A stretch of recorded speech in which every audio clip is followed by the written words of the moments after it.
Hello again, Gills fans. Welcome back to the latest episode of Gills in the Blood TV. It is first Monday review in a while. It's good to be back doing them properly. So, going to take a look back at Saturday's very different 2-0 win to what we saw last week against Bristol Rovers. Wasn't at it for 30 minutes, was we? Got away with it more than once. I think Swindon hit the bar twice, didn't they, from free headers. Nearly scored in the opening minute after Jack Tucker made a mistake and then managed to get back in and rectify his own error, thankfully. Final 15 minutes of the first half were a lot better from us, but still not great. But we did score a really good goal when we actually got the ball down. And John Akindi winning a flick on and Verdane Oliver with a really accomplished first touch and even better finish across the keeper into the top corner. Second half, credit to us, I thought we was a lot better without being at our best still. Managed the game pretty well. Didn't give up as many chances and scored a good second on the counter-attack, which ultimately sealed the 3 points. But more details are going to come from James, the founder and owner of D3D4 Football. I'm going to leave you in his capable hands because he watched the game in full at the weekend. So just to mix things up and hear a different voice, I'm going to leave you now with James's thoughts on the game and also James's thoughts on Gills as a whole. So here he comes now. Season's greetings, Gills fans. How you doing? I'm here to talk about your game against Swindon, which I watched on iFollow. Matt's kindly asked me to come on and have a brief word about the game. And frankly, let's be honest, it wasn't your best performance of the season. Probably not by a long shot, but you put in a performance which you can't complain about, really. You got 3 points, kept a clean sheet. It was a bit gritty. You had good defensive shape, got men behind the ball and countered well, took your chances. So difficult to complain when you've won a game like that. Obviously, we know you can play better. Swindon will feel that they should have got something out of the match. They missed a host of presentable chances, but what you did well was exploit their weaknesses. And if you do that in League One on a regular basis, you're going to be a team that are pretty formidable. And one thing you would say as well about Gillingham this season under Steve Evans is you've played to your strengths. And again, Verdane Oliver, I think he scored 7 for the season. I know it's something like 4 in the last 3. But he is consistently producing fine displays, not just because he's scoring goals, but actually because he allows other players to get into the game a bit more. You have a focal point. I noticed when Swindon were trying to press you a little bit more in the second half, he's the kind of player that will hold the ball up. You can't take your eye off him because he's physically strong.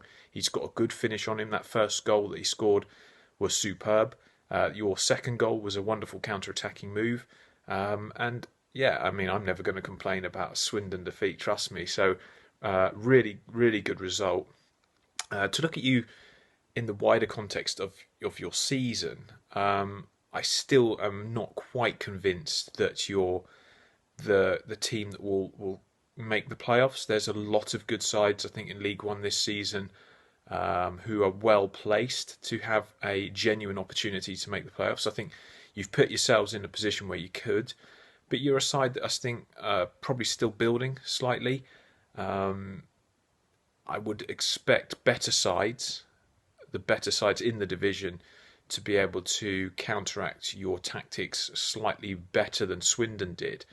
I think you exploited Swindon's back line, its lack of pace, really well, and it was it was a good game to watch. I think your best player this season, or maybe not the best player, but a player that has really caught the eye, is Jack Tucker, centre back, who he that recovery tackle he made inside the first minute of your game against Swindon, where he made a mistake. And I thought, oh, here we go. Swindon are going to break through and score. His pace to get back and then his determination to make that tackle was superb. He has great positioning sense. Several times in the games I've seen him, he seems to get himself in good defensive positions to clear the ball. And trust me, I'm an Oxford fan, and this season our defence has been woefully inept. And we could do with a player who's got that natural ability like Jack Tucker does. And I'm pretty sure if he carries on getting first team game time with you guys, he'll develop into an asset that will probably yield a good sell-on value in the future. It'd be interesting to know what you guys think as Gills fans as well. I'm sure Matt's giving you excellent insight as he always does throughout the season, but your performances are perhaps not as polished as you could expect. But you've got Jordan Graham to come back, haven't you? So I think he's going to be a key player for you this season if you want to try and switch up the style slightly. He's more creative. You play better football, I think, when he's in the team. Not knocking the direct style, because, like I said, you play to your strengths. But I think overall, when he's in the team, you're going to be a better team. I think that's fairly obvious. But yeah, overall, I think there's a good vibe around Gillingham at the moment. I think you've got a potential to make a charge for the playoffs. And, let's be honest, in the last few seasons, since we've been doing D3D4, Gillingham have always been a team that would be considered a risk for relegation or lower mid-table. Last season was a bit of an exception where you were sort of very safe. This season, I think you've probably turned a corner and could realistically be thought of a team that has an outside chance at a run for the playoffs and really shouldn't be worried about relegation at all. So, I'm pretty confident you'll be pleased with the way the season pans out in the end. Like I said, not quite convinced you've got to have enough to make the playoffs. But either way, it's a step in the right direction, and I think you continue to build positively. And let's be honest, let's get rid of this ridiculous year. 2020 has been a nightmare for football clubs, for lots of individuals, for different reasons. And let's hope that just get through this season and then get back to a more normal situation in 2021. I hope everyone out there is safe. I wish you all the greetings of the season, and I hope you're all well. And I thank Matt for letting me on here. Okay, catch you later. Thank you for that, mate. I think I can only reiterate and emphasise what James has said before we get back into the football talk, and that is that 2020 has been horrendous for all of us. And let's hope that 2021 brings more normality in terms of everyday life, and also from a football perspective in terms of fans getting back into grounds in bigger numbers and on a more regular basis. But back to what James has had to say, wholeheartedly agree it wasn't our best display of the season, far from it. But sometimes you play very well and you end up picking up points. Other times you play really well and you get beat. It's all swings and roundabouts, and it does tend to even itself out. So I think Saturday was definitely one of them where we got away with it a little bit, same as at Crewe a couple of weeks ago. But then if you look at the games against Fleetwood and Sunderland, which we created loads of chances and didn't take, and then got beat 2-0 in both of them games. So we'll call it even and call it quits, I suppose. Not sure our defensive shape was great, which James said. I thought first half hour we were all over the show. I thought Jack Tucker had one of his worst games of the season. Never really recovered from that early error where he tried to chest it on the halfway line. Luckily he got back and made a block. But yeah, and James has mentioned that he's been one of our best players this season. Have to disagree. James has obviously only watched so many games. I think Jack's had games where he's been really good, but he's had games this season where it looks like he's playing with different partners, which has been the case. It looks like he's still learning to be the senior centre-back. But certainly, he's not been awful by any means, but I wouldn't have him in best player so far category. I think that'd probably go to someone like Jordan Graham or Verdane Oliver, Connor Ogilvie. And latterly, more people coming into form in recent weeks, the likes of Alex MacDonald, Kyle Dempsey. But, it's all about opinions, and that's why we love this game. It gives us something to talk about. Interesting talk about the playoffs. I think he's probably right at the moment. We seem a little inconsistent. Seem to be play our season in blocks of fives at the moment. We've gone first 5 games, we picked up 10 points. Next 5 games, we picked up no points. For the last 5 games, we picked up 13 points. So maybe don't watch us for the next 5 games. But fingers crossed we can continue this good run. Certainly not polished, are we? There's certainly stuff we can work on, but that's understandable with such a young squad. But all in all, 5 games unbeaten, 4 wins in the last 5, 13 points from the last 15 available. Can't complain at all. So in terms of positives and negatives, I'll start with the negatives. We took too long to get going. We can't afford to give teams starts like that. No disrespect to Swindon. They're a team in transition after losing Richie Wellens to Salford and John Sheridan coming in. I'm sure they'll be fine in terms of going down. But we can't give better sides that amount of chances and that amount of possession. We'll end up conceding goals.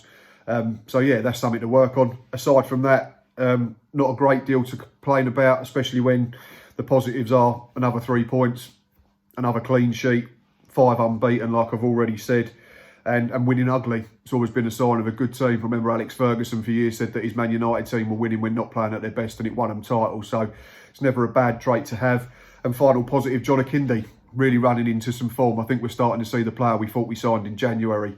In this 5-game unbeaten run, he's been directly involved in 3 goals. That's the winner against Crewe and then 2 assists. Remember, he won the penalty against Charlton and the flick on for Dane Oliver's opener at the weekend. So really good to see Bing John running into some form.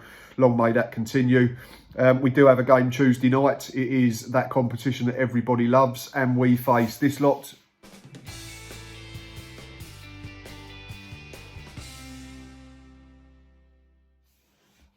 Cambridge United of League Two. Started the season like an absolute express train. First 11, they won 8, drew 1 and lost 2. Wheels have come off slightly. Last 10, they've only won twice. They've drawn 4 and lost 4. Not 1 in 6 in all competitions. Looking at their squad, not a load of household names.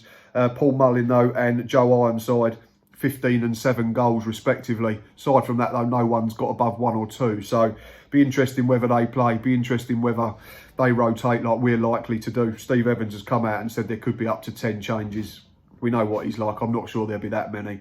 I would make plenty, though, because obviously Saturday we play Doncaster, which is a much bigger game. Not to say, though, that I don't want to progress in this competition. I think it's great for those that need minutes. It's great for those that are coming back from injuries.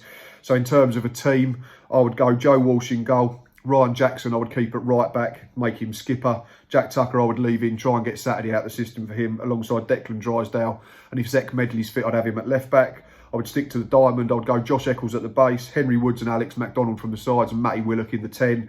My front 2 would be John Akindi, as he came off after an hour at the weekend, and Trey Coyle, who loves scoring in this competition. He's already got 2 goals, hasn't he, against Crawley and Arsenal. And the bench, obviously, we'll see. Score prediction, I will do it. I think if these players come in and realise that there's an opportunity to play themselves into contention for the weekend and moving forward, then we should get a performance. And for that reason, and the fact that Cambridge don't look like they're in any type of form, I'm going to go for a final score of Cambridge 1, Gillingham 2. Goal scorers, I'm going to go for John Akindi and Trey Coyle. Right, that is enough from me. As always, thanks for watching. Thanks for listening. Like I said, it's good to be back doing these types of videos. I'll be back tomorrow night for the Match Day Live. Back Thursday for another weekly roundup, and then Saturday as we travel to Keepmoat for the Doncaster Rovers League 1 fixture. Until next time, keep looking after each other. Stay safe and up the Gills.